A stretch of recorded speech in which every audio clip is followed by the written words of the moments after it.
For the best experience, turn your screen now.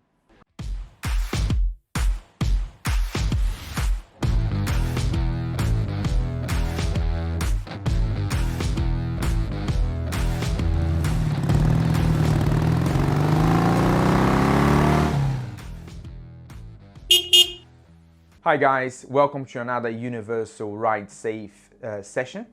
And today we're talking about personal protection equipment. So following from the safety helmet section that we had last time, we're now going to be talking about the other types of personal protection equipment apart from the safety helmet, which we already talked about on a section on its own. Okay, so I'd like you to have a look on this screen now, and it's regarding basically what could happen if you were not using a proper PPE, so appropriate person protection equipment. So let's have a look from top to bottom. So as we talked about safety helmets before, so obviously a helmet with an eye protection will provide you a decent amount of protection when it comes to a potential serious brain injury. And then a proper motorcycle jacket, whether it's made of Cordura or Gore-Tex or leather, as long as it has a built-in shoulder protection, just like this, yeah, which is a CE approved armor. There's nothing very thick or anything, but some kind of impact absorbing liner. So in going back to the screen there, it will give you an adequate protection when it comes to shoulder, especially regarding the impact, if you're impacted at the shoulder area. And then moving down there regarding jackets, so obviously a jacket made of Gore-Tex, Cordura or leather would give you a decent amount of abrasion resistance as well. Yeah, so that's where when you potentially sliding on the tarmac there. Obviously, again, the faster you'll be riding, the faster you'll be sliding, the longer you'll be sliding on the tarmac. So again, think about what kind of material you want to buy when it comes to that abrasion resistance. That's very important. And as we can see there, going down again, built-in back protection. Again, most of the motorcycle design jackets will have some kind of back protector there. If your one doesn't have, I would highly advise you to consider getting the back protection there, some kind of impact absorbing liner there. So something like this, similar to this, obviously a little bit bigger because this is just the shoulder, and again, just to absorb the impact which you may have if you come off the bike. So obviously, if you don't have that, what would be the potential injury there? So perhaps a broken spine, as we can see there on the picture. And obviously, if your jacket is not abrasion resistant, then you may have several lacerations, for example. Now going down with the jacket, built-in elbow protection. So I have mine here, for example. Here I have an elbow armor here, protector. Yeah, so it's quite long. Because it just sometimes slides down, so you have to put it back into place, and something similar to this, yeah. And again, make sure that if you buy a jacket with armor, that the armor is CE approved. So I have a seal here, and it says CE, a little stump in there. Okay. Now going down with our image there, so we've got motorcycle gloves. Again, most of the time, if I'm falling off the bike, the first point of impact, because of a human reaction, a human instinct, is often we put the hands down like this. So basically, most of the time, the first point of impact, really, of abrasion will be the palm of your hands, so your hands there. So it's very important to consider having gloves. So I've got my own pair of gloves here. That's what I normally ride with, doing sort of spring. And I have some knuckle protectors here, and basically I've got some protectors in here as well for the palms. And this is obviously, you have to match your clothing with the weather, with the climate that you've been riding. So this is for spring, in my case. And obviously, although I have a bit of thermal material there, not too much. Obviously, spring in England is very different from spring in other countries, so it's not too hot normally. So basically, again, what I was looking for when I bought these gloves, I was looking for abrasion resistance and impact protection as well, and also I was looking for weather resistance. So before I went to buy this glove from Alpine Stars, I thought of myself, okay, well, I want something which is waterproof or at least water resistant, that will keep me comfortable, nice and warm during the English spring, and also something that will give me a good abrasion resistance. So I've got some leather on the palms here if I'm sliding on the tarmac. Yeah, so that's the three main points, the two main points which I thought. Obviously, there's conspicuity as well. I don't have any reflectors per se on this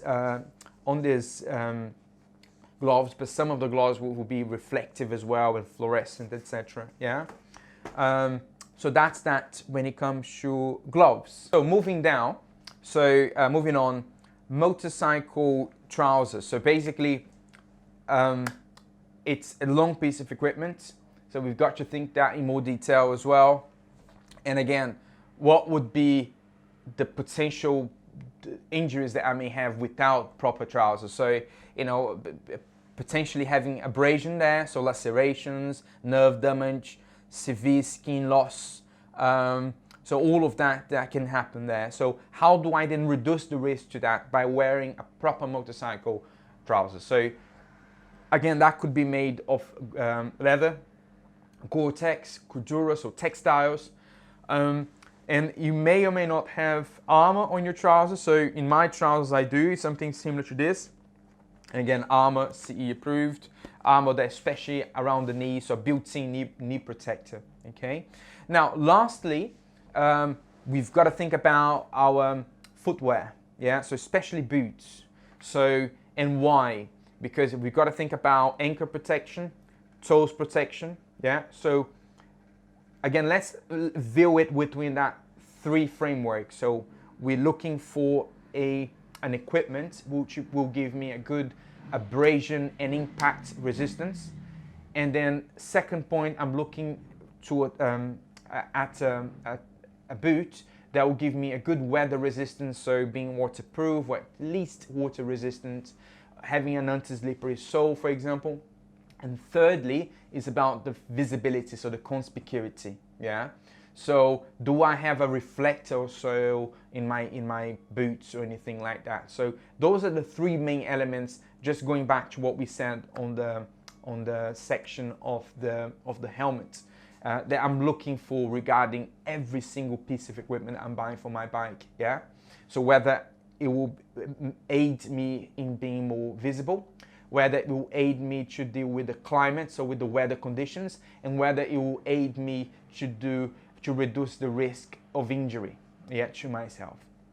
So, so that's pretty much an overview of what we're going to be talking about. And then safety clothing, so gloves. Again, I may have a leather palm like I have on my gloves, for example. Wrist strap, so making sure the gloves are nice and tight around your wrist. And then I may, going back to the screen now, so basically sports gloves, so I may have something longer there. I may have some winter gloves as well, again something more thicker, more than this, more thermal materials. So again, you need to match whatever equipment you have to the current climate conditions. So if the current climate is warm, so if it's summer, for example, I need to have a summer glove, yeah? If it's winter, then I need to have a winter glove. If it's mid-season, then I'm looking at some mid-season gloves, for example, like this for me, yeah? Now, boots, so again, just going back to what we said before, all of this is highly recommended so that we can reduce the risk of injury to us and help us to be more visible and also help us to be safer out there. However, none of this are a legal requirement, okay? But it's very, very important for you to think about, what you can do to reduce the risk to you. Boots, so obviously, as we can see on the screen now, we have different types of boots. So those are non-motorcycle boots. So I have like a military style boot there with laces and a construction boot. That's usually better than flip-flops and better than trainers, but still need to be aware of the features of what those boots will offer me or not, yeah? So construction boots, they're designed for construction. So they normally have a steel toe cap, and the steel toe cap, the way it's designed is if a brick goes over your foot, it will then protect your foot of that single impact, yeah? But obviously, when we go to the motorcycle realm, when we transcend ourselves there, what can happen on the road is if a truck if the tires go over your foot, that steel toe cap may collapse onto your toes, potentially decapitating it. So you need to be aware of that. Do I wear steel toe cap or do I not wear? Obviously, ideally, what we need to do is obviously have something which is designed for motorcycle, which potentially have no laces, because obviously laces, if they get undone, then obviously they can get trapped on the gears, etc., on the bike themselves. So, motorcycle boots usually don't have laces. If they do have laces, they normally have a lace protection there, so like some kind of cover. Motorcycle boots are designed for motorcycles, so it takes into consideration all the aspects there, or many of the aspects of riding. For example, gear shifting, so changing gears. So obviously where the toes region is normally lower and has a protector there to aid you to switch gears rather than being very thick like a construction boot, for example. We may have anti-slippery sole as well, so because obviously we're riding and putting the foot down at the traffic lights, for example, so anti-slippery. And basically that's designed for motorcycles. So normally have ankle protection, some reflective features there, some reflective strips and things like that. And again, I'm looking at the aspects of whether it will offer me a good weather resistance, whether it will offer me a good injury protection, and whether they will offer me a good visibility or aid me on the realms of conspicuity. Okay, so that's the boots there. And then moving on to jackets and trousers. So jackets and trousers, we have obviously different materials. So it can be made of leather or textiles. So textiles, primarily we have, when it comes to common equipment, textiles, when it comes to motorcycling, it will be Cordura or Gore-Tex, which are all textiles. Normally, leather is a very good material when it comes to abrasion resistance. Most of the motorcycle jackets today, when it comes to leather, will come with armor as well. So some of them will come with back armor, some of them won't. So again, think about that in more detail when you choose the manufacturer and the model of your jacket. The thing about leather can feel a little bit heavy, especially when it's wet, because many of the motorcycle jackets, when it comes to leather, will absorb water, so get soaked and get a little bit heavier, yeah? And obviously they're mostly not very flexible as well. And if it's real leather, will probably cost a bit of money, yeah? So make sure that you're aware of the cost as well of the equipment and whether it's something that's going to suit you. So leather is obviously widely used in racing because obviously it gives the rider a very good abrasion resistance, but it's less commonly used when it comes to the urban realm, so to the urban rider, and the reason why is because of weather and it gets heavy as well, but not very flexible. So again, think about what is it that you want for you. When it comes to textiles, so textiles will give me a better amount of protection when it comes to the weather usually, because Cordura or Gore-Tex, especially Gore-Tex, are normally water resistant, waterproof as well, and a little bit lighter than leather, more flexible, and a little bit cheaper as well normally, okay? So it's more common amongst the urban riders, for example, yeah, textile. I wear a textile jacket when I come to work, and it's made of Gore-Tex. so Gore-Tex, and it's a very good jacket, yeah, for the urban scenario. Okay. Obviously, we talked about armor before. Now, alternatives. Yes, there are alternatives. Again, you do not have to wear a motorcycle jacket and trousers and motorcycle boots and motorcycle gloves. There are alternatives out there. Obviously, you know, jeans is an alternative. Mostly won't have armor. Yeah, there are specially designed jeans like denim, which are basically designed for motorcycling. But obviously, normal jeans are not designed for motorcycling, so hence it won't have armor. Yeah, but it will give you. It's better than having shorts, for example, isn't it? So there are alternatives out there, like a North Face, a normal winter jacket, for example. Yeah, it will be better than this, isn't it? So jackets and flip-flops, shorts and flip-flops and ski gloves as well, and that sort of thing. So those are the sort of stuff that I need to avoid when I'm riding a motorcycle. Okay. Well, I hope this clarifies any questions that you may have. If it hasn't, then give us a shout and we'll do our best to help you. Okay. Thank you for watching.